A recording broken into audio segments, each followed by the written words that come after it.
Hey, Kendall. Hey, Gavin, what's up? It's time to see who won our Oscars bet. Ayo, bragging rights.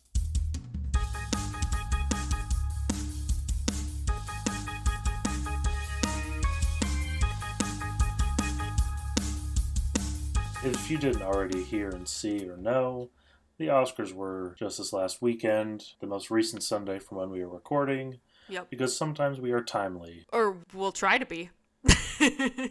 We're trying harder. We're Not by trying. much, but just a little bit. Effort. I think the question on everyone's mind really is, did you watch them? Yes, yeah, let us know. Did you watch the Oscars this year? If so, was it like a big party event or was it like a solo tucked in bed eating chips and cookies event, Or are you like me and maybe Gavin, did you just watch all the highlights afterwards? I mean, I feel like highlights are all that really matter. Right. And I don't remember. I was definitely somewhere doing something. I don't remember what I was doing, but I remember I was doing something while you were sending me the various results and stuff. I mean, honestly, I was sitting on my couch watching probably How I Met Your Mother and just seeing who won as it came up. I kind of forgot what time they were. So I opened Instagram and was like, oh, somebody won. I guess they're right now. Yeah, that's fair. Yeah, for sure. It definitely, I would say this year it got started a lot quicker than I expected it to. Because, 4 o'clock is when it was supposed to start. And then I feel like I was already getting results right afterwards, which I feel like it usually is like 4 o'clock is when it starts. And then you get like 30 to 45 minutes of like intro and jokes and all this random stage stuff. But it seemed to start pretty quickly. Maybe they're actually doing what they said and they're tightening it up a little bit. It's already still like a 4-hour ceremony, but I think I actually saw that just the ceremony part was 2.5 hours. The red carpet was like another 2.5. Okay. Well, top to bottom about 5 hours, which is a long time, but not as long as I thought. Well, and the red carpet is sometimes always just like background noise. Cool. All right. So well, let's just get into it. Oh, Jinx, you owe me some Coke. Wow, I said it first. We'll go through it. If you want to know who the nominees were, check out our last video where we predicted the Oscars. But I'm not going to say them all again because that's a mouthful, and y'all can do your own research. We're putting in more effort, and this is just, this is us seeing who won. Yeah. And also trying to get you to listen to our old shit. Ayo. It works in two ways. It works in two ways. All right, best visual effects. The winner was Godzilla -1. So I got that one correct. You, unfortunately, did not. Wah, wah. I did not. And in my defense, I did a personal pick. Maybe I should have thought a little more logically, but I did not see Godzilla. That's fair. And I really like Guardians of the Galaxy. Well, and when we talked about it, you were like, this is the one I saw, and this is what I think. And fair, yeah. You know what? It wasn't Mission Impossible, so I'm happy about that. What visual effects are in Mission Impossible? Just Tom Cruise running for 2 hours. Apparently. Next, we had Best Film Editing, which was won by Oppenheimer, which is what we both said. Hey, starting it off strong? I don't know. Oppenheimer really, really starting off taking those wins. Yes. I mean, it's something we both guessed, and I feel like the editing in particular of Oppenheimer is it's good and it balances all the different timelines of the movie. Yeah. That's a wild adventure of a movie. It's also very long. All right, this next category was a bit of a disappointment, I think, for everyone. Starting with the snubs all around. Anyways, best costume design, Poor Things. You and I both guessed Barbie, and I think we all wanted it to be Barbie. Honestly, this one was really disappointing, especially as we get into makeup and production design as well. I agree. Speaking of, for best makeup and hairstyling, again won by Poor Things, which I apparently predicted. Yeah, I don't remember doing that, but I'm pretty sure it was because the stylized nature of it. And we kind of talked about how a lot of the ones in the category were more just not as, makeup I don't want to say effects. good, but they weren't as obvious.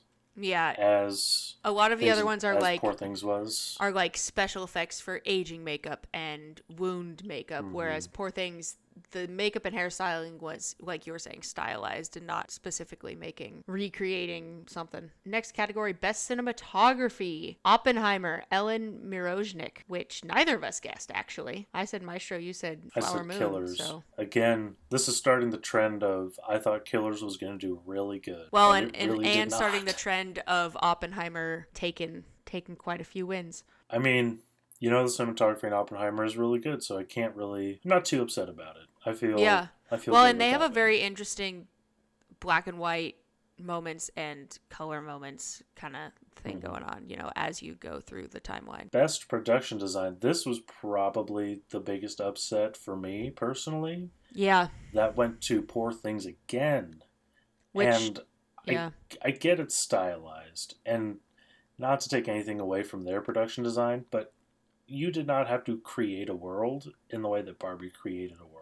Right. Well, and especially because, like I was saying, because Poor Things also got costume design and also got makeup and hairstyling, I think they could have given one of those to Barbie, because that's really what made that movie, was not the only thing, but one of the really big things that made that movie, and specifically Barbie Land, was the production design and the visuals and recreating these classic outfits. And I mean, just seeing how much Barbie influenced like Halloween costumes, and it's still being influenced. People still do a Ken Barbie like moment, so it was really disappointing there. Barbie definitely got snubbed a little. Reiterate, it doesn't work as well. And you know what I bet it is because I haven't seen Poor Things yet, but I'm imagining it's because the entire movie is that stylized production design, and Barbie takes place in the real world for part of it. Right. If I had to guess. Makes sense, yeah, because, they're not doing... Yeah,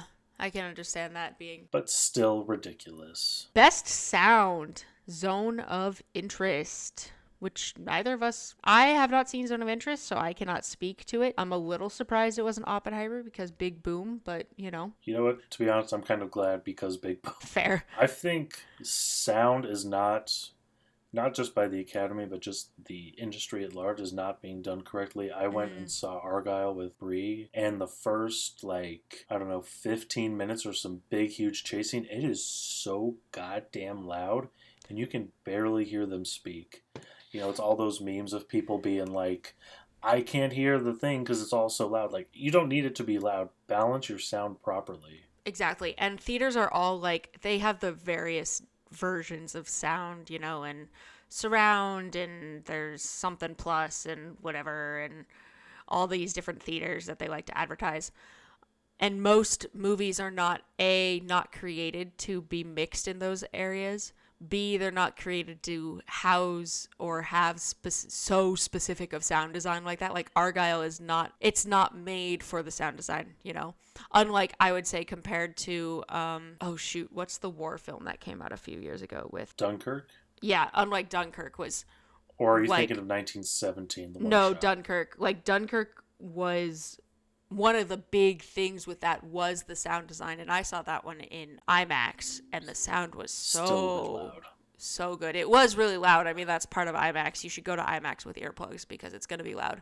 But that one was, mixed properly for that.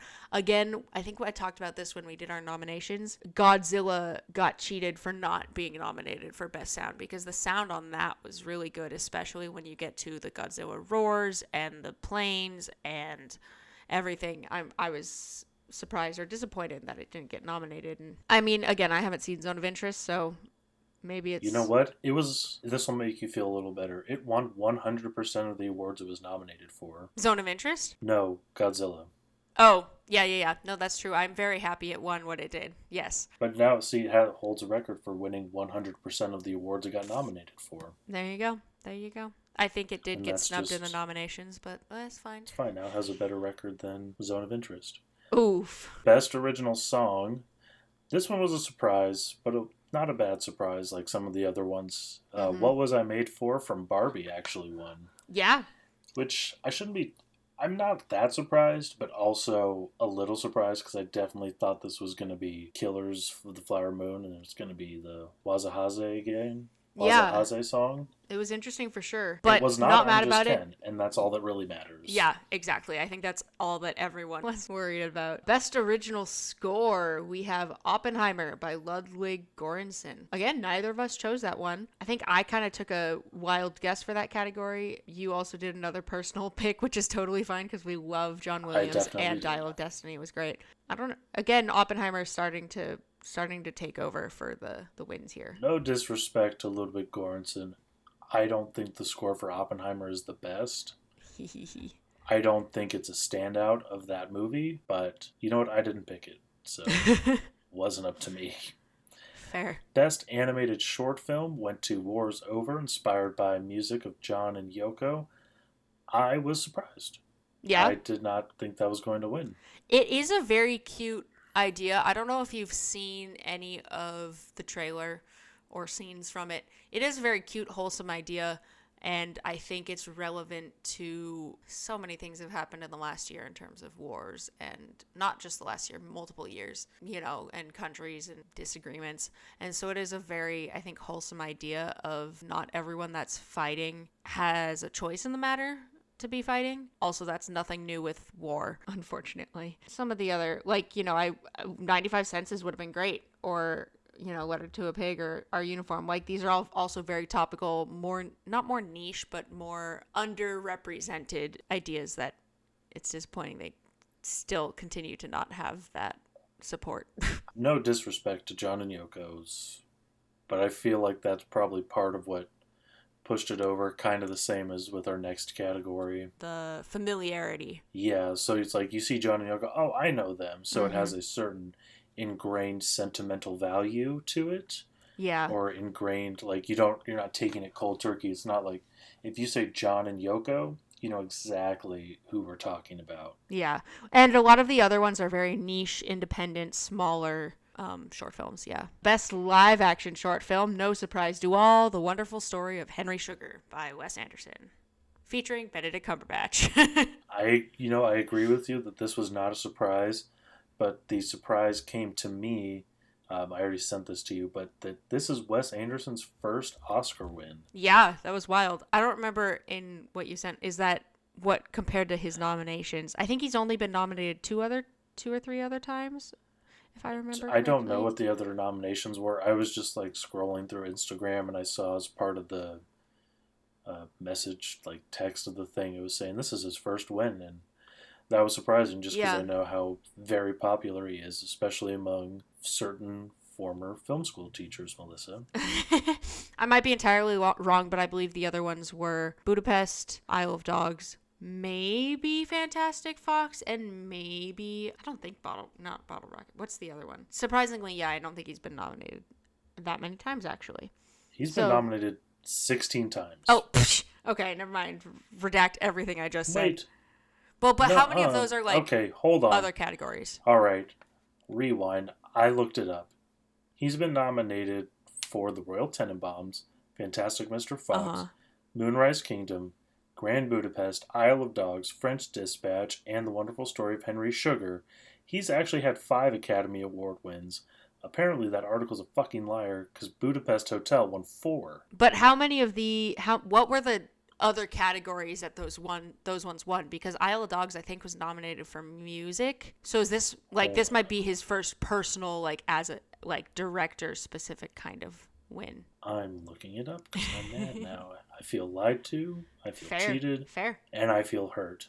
Gavin, the internet says stupid things that usually lie. I think we've all learned a lesson here today. It received nominations for Best Picture, Best Director, Best Original Screenplay, Best Cinematography, Best Film Editing, one for score, production, makeup, and costume. Okay, so not exactly specifically a director win. Still a movie win, but goes more towards the sound designer and the... Technically, he was his first personal Oscar as a filmmaker, but he has had movies. Literally speaking, his movies have won. Okay. Many times. Now that we cleared that up, you can't trust everything you see on the internet. No, it's not that you can't trust everything. It's that the internet likes to be nitpicky and parse its words. That's true. So you have to be very careful about what you're reading and do some research in association with what you're seeing to confirm your sources. Also true. Also true. Take That's what note, I learned here you today. fellow internet scrollers. Best documentary short film went to The Last Repair Shop, which neither of us guessed either. Yeah.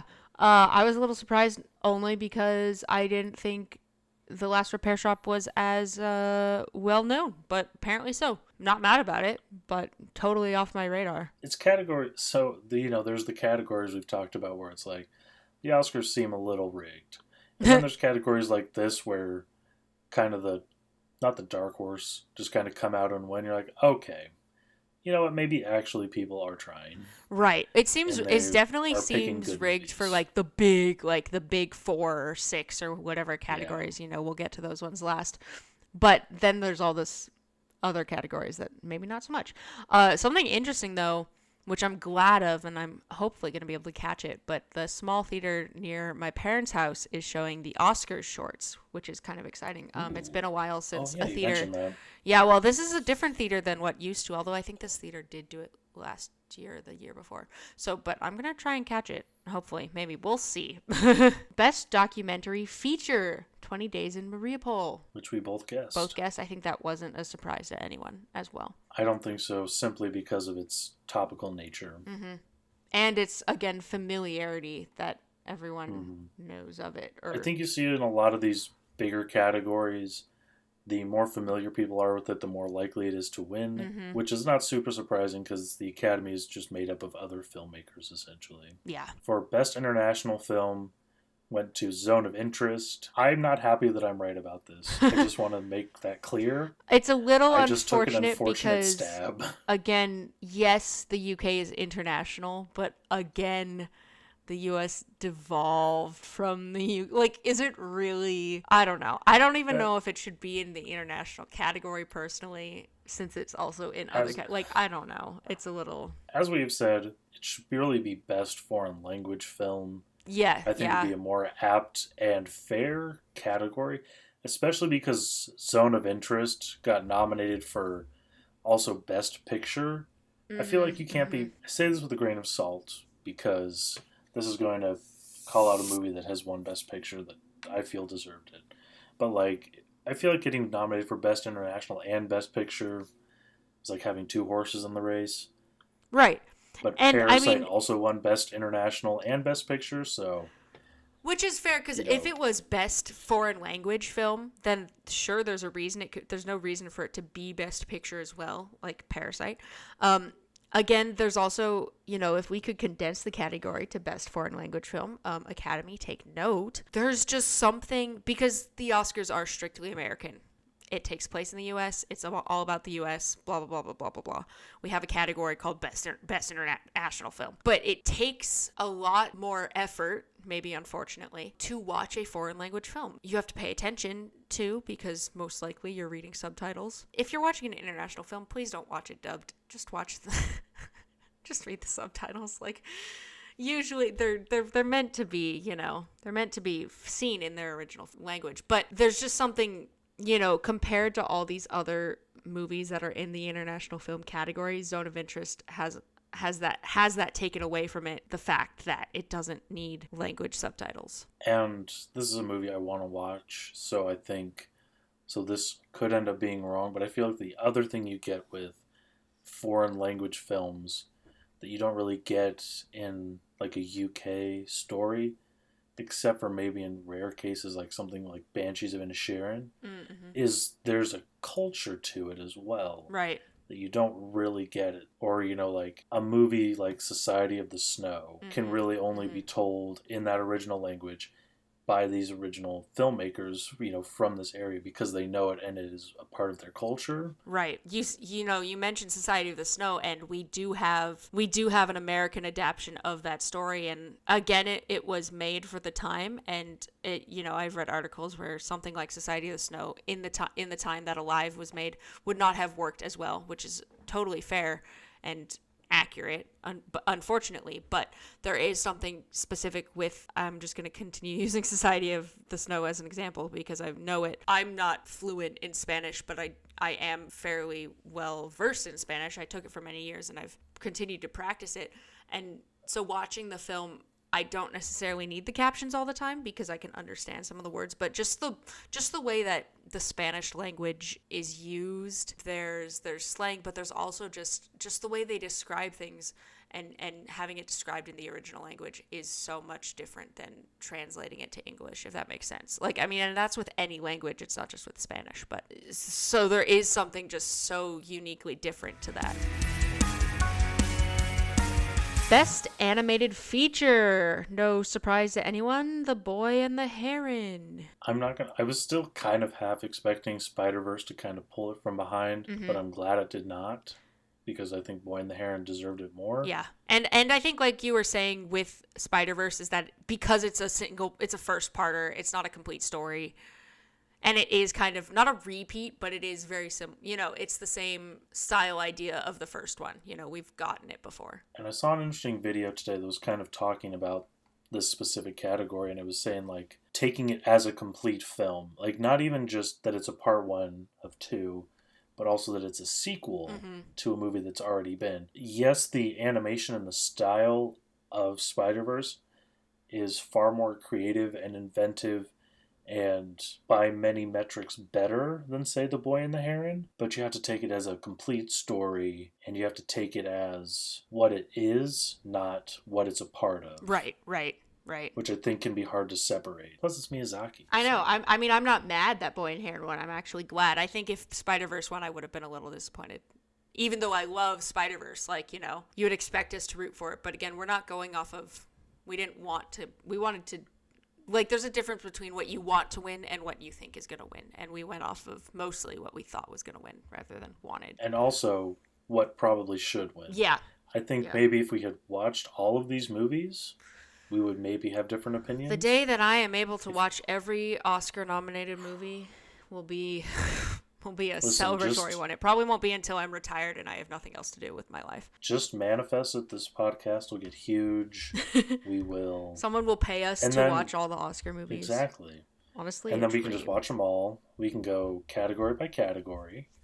And we can talk about which ones win. We can have movie nights where we watch all of them. Dreams. So up now we have Best Adapted, which surprisingly, and I would say pleasantly surprised, went to American Fiction. Mm-hmm. I'm glad Oppenheimer did not win this category. And this one is weird because of the things that it's, like, Oppenheimer is adapted from, is it based on a book or is it just adapted from history? Is that? It's based on a book called American Prometheus. Okay, that's what I thought. But the whole way they did the categories this year, original screenplay and adapted screenplay, I feel like there's things in original screenplay that could be adapted. We talked about this as well. I'm kind of glad American Fiction got it because it was nominated for a few things and it was looking like it wouldn't necessarily be able to win. So I'm glad that it got it. And also Oppenheimer didn't need another win. And I don't know how the script compares, but we'll have an opportunity to talk about it, discuss it. And again, it can be really hard to judge a screenplay while watching a movie. There was something I was thinking of because it won the Oscar for screenplay. When you think about it, there are movies that when you watch them are really good, and it's the screenplay. It's just very difficult sometimes to watch and judge screenplay because you have to separate what is good about the movie versus what is good about the screenplay. Right. And not to say that Oppenheimer is a bad screenplay, but what makes Oppenheimer good are the performances by Cillian Murphy, Emily Blunt, Florence Pugh, Robert Downey Jr., all those visuals and the cinematography, all these things we've already kind of talked about. But, like, that's what makes it good, not necessarily the script. Like, just the script, yeah. Well, and it would be interesting, and I don't know, because I'm not part of the Academy, but I wonder if they read the screenplay, if they have a copy of the physical screenplay, and if they're comparing it with that as well as what ends up on screen. Because, really, when you see a screenplay, the printed out screenplay, it's so much different than what ends up being published, So, and you're right, because there are various movies where the writing, the story's really good and it doesn't look as great, or the performances aren't as great, and vice versa, where the performances and it looks beautiful and whatever, but the writing is or kind of fell behind. So it is very interesting, and again, like you said, it is hard to do that while you're watching it, especially for the first time. It's definitely something you got to go back and analyze. This is a weird example I actually just thought of, but I don't know if you've seen it, but it's I Love You Man. I have not seen Paul it. Rudd and Jason Segel. Basically picture any romantic comedy picture all those tropes, but it's about two best friends. The script is good, but really what makes that movie good is the chemistry between Jason Segel and Paul Rudd. If they don't have good chemistry, that movie is terrible. And that can there's quite a few movies where the chemistry is important like that. I'm just thinking now of all the all the scripts that we read and analyzed in, yes, it was for one of Melissa's classes. I don't remember which one, but it was with Melissa. But I'm thinking like we read Bottle Rocket. Oh, that was about genre, I think. Genre, maybe. We read No. Little Miss Sunshine, In Bruges, like all these scripts that we had to read, and we read them and analyzed the script as it was, and then we watched the movie, and compared it. I could not remember any of those scripts and my opinions on them, but you do, look at it separately, which is interesting. Maybe we'll, what we should do is we should bug Melissa and see if she wants to talk to us about Anatomy of the Fall and American Fiction. One of my all-time favorite, script character depictions directions is from the 1992 Addams Family movie. Ooh, yeah. Where it's just like Gomez and Morticia are always fucking. There's never a moment where they are not fucking. Well, if they are not fucking, they're thinking about it. And that just tells, that's one of the things that dynamic, that duo, I think has been lost over the years. I think someone talked about this in the whatever animated Addams Family came out recently. It just wasn't a good Gomez Morticia dynamic, and that's honestly not the core, but a big core thing with the Addams Family is these two. They're just both so dark and so macabre. They fit each other so well, and they've created this family from it, Maybe we got to talk about Addams Family. We definitely do, because last thing I'll say about them, maybe this will get cut, but save it for a ramble. Well, the thing about them is just they're so in love and so into each other at all times that they always want to fuck. It leads to all the moments of their kids are unsupervised and torturing each other because the parents are off doing their thing. Moving on. Best original screenplay, Anatomy of the Fall, Justin Triet and Arthur Harari, which neither of us chose. Again, not surprised actually, and honestly kind of more glad that got it over my guess, which was Maestro. Not sure about The Holdovers because I haven't had a chance to watch it yet, but I think The Holdovers was a definite contender, and I'm sure Anatomy was also a pretty big contender. I didn't see The Holdovers, as I said in our previous one. I just guessed it based on what it had been doing previously. It had been doing really well in that category in the earlier awards, so I kind of just took a stab and thought it might keep going. Which also, sometimes I wonder if the Oscars are based on that, of previous, because it is one of the more final award ceremonies for film in the season, so I don't think based on is maybe the right word, but it's definitely a correlation. Or yeah. And, well, and again, also because sometimes it's just because those things are that good and that great that they do get those awards. To be honest, it could be more that. It could just be, something like The Holdovers is just so good that it just keeps doing really well in these specific categories because in these specific categories, it continues to be better than everybody else. Right. Yeah. And, sometimes that's just how it is. Like in our next category, perfect segue. Ayo. Best Supporting Actress was won by Divine Joy Randolph from The Holdovers. Amazing. Which I did guess based on the aforementioned method. And honestly, again, I'm not mad Emily Blunt didn't win. I would prefer Divine Joy Randolph to win. Nothing against Emily Blunt, just she does amazing, just what I've seen in the trailers and scenes, and we need that representation. And did you get a chance to watch her acceptance speech? Oh, no, I didn't.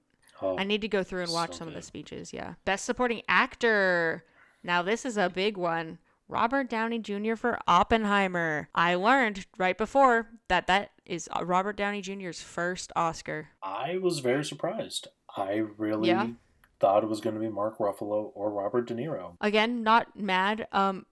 If you watch his acceptance speech, that man is too cool for school. And also his speech is so funny. It's so, not half-assed, but very much jokey, Just in that Robert sarcastic. Downey Jr. style.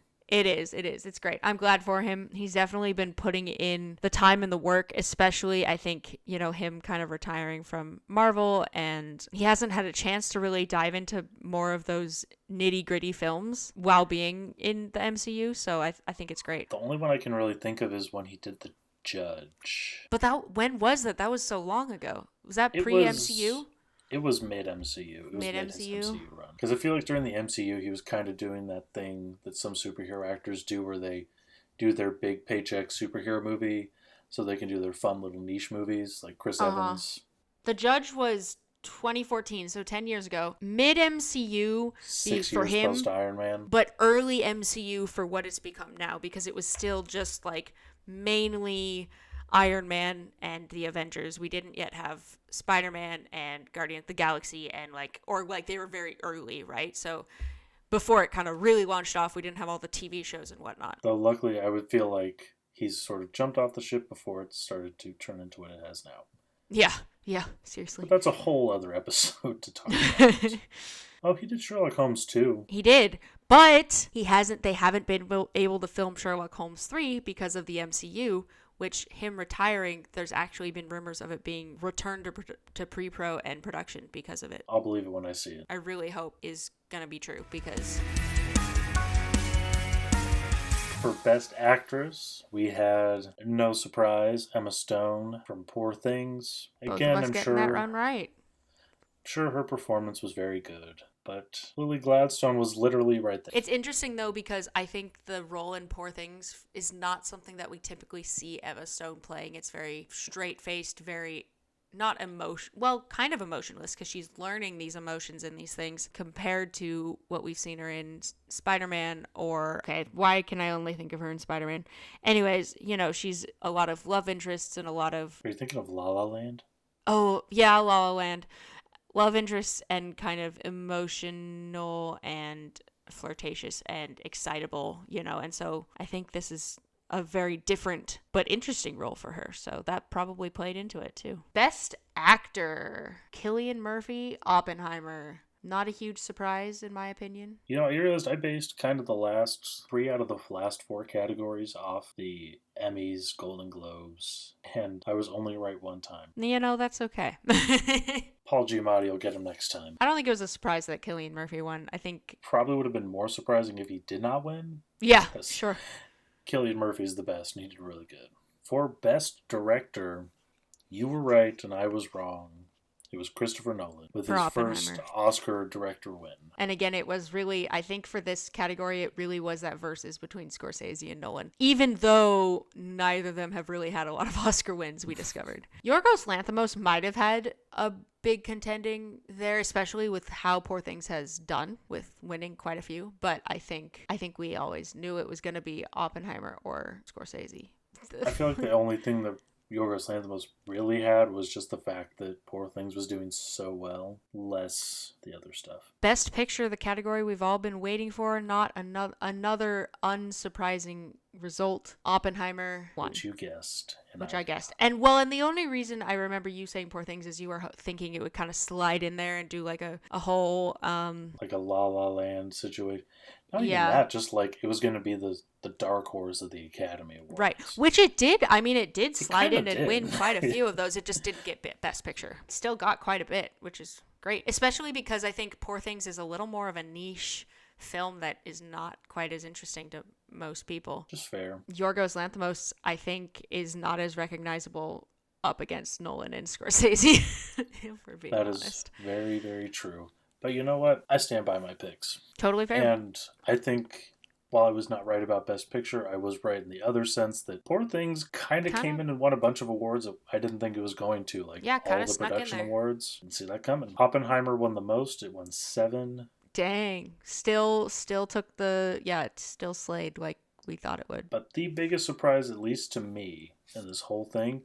Killers of the Flower Moon got 0 awards. Crazy. Is that really a bad thing? I'm not super keen on... I'm not surprised because I'm not saying it should have won any awards. I'm just surprised that it didn't because of the Indigenous factor, the DiCaprio factor, and the Scorsese factor. Right. And the Academy wanting to kind of do that pat on the back, like, look at us sort of thing. When you say DiCaprio factor, though, not super surprised because he has I think he still only had the one, right? He still only has one Oscar.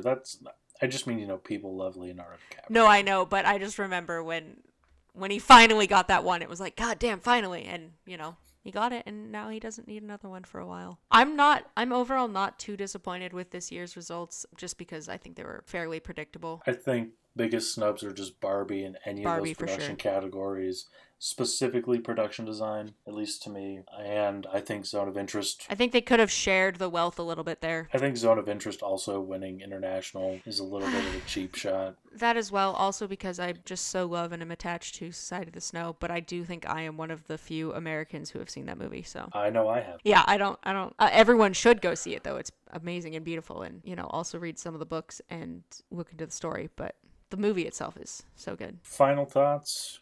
Poor Things did really well. Yeah. I'm Ken didn't win. I'm just Ken did not win, thankfully.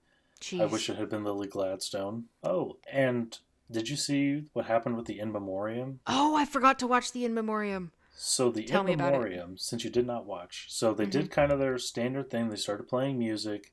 They started showing the pictures with the people and their names, and there was ballet dancers, there was orchestras. They switched like where the things were showing multiple times. At first they had just one at a time like normal, and then they went to like an archway thing and they were showing like different ones in different sections, but you couldn't really take time to look and read. And then in the end they just showed like one big screen with like probably 25 to 40 names of people that they just didn't show. What? They were just like, we remember them. Like, did they just like throw this together last minute? That's awful. Like, guys, I don't care about the ballet and the orchestra. Just play some music and then show everybody. Yeah, the whole point is to just take a moment and... I don't care if it's 10 minutes long. I will watch all 10 minutes. I care more about that than any other part of the Oscars. Well, and again, that's the point, is like, I don't care about your attention span. We're taking time and a moment to memorialize these artists. Deal with it. That's sad and unfortunate. The Academy needs to get their shit together.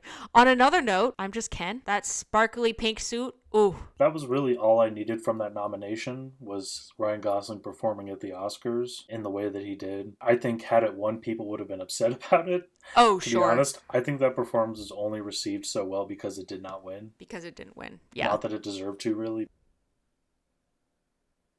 Just so he could perform. Honestly, not mad if that was the reason.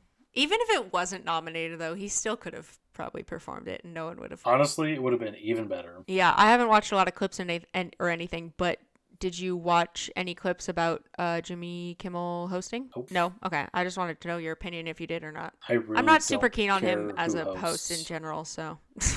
I like Jimmy Kimmel fine. Honestly, I feel like when they stopped having hosts, I feel like they should have just stuck with that. Nobody really cares. Yeah. What does a host do, really? You don't really need the host because you have so many actors that come up and do their various things and people perform. Like, you don't need one single host, really. You could have different hosts for different segments. Which is what they basically have anyways, because they have different presenters. All the host really does is kind of come in and out and do bits. Do a monologue. You can give that to anybody. It's not SNL.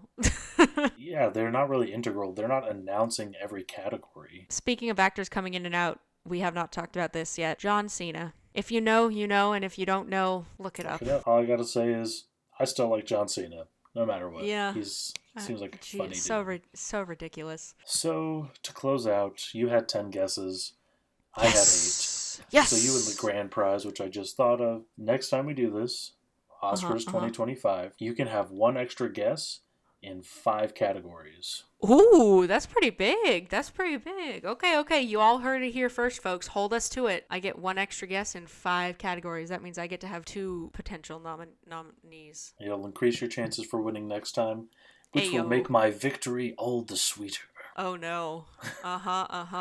Sure. I will infiltrate the Academy. I will get the list. And I will win.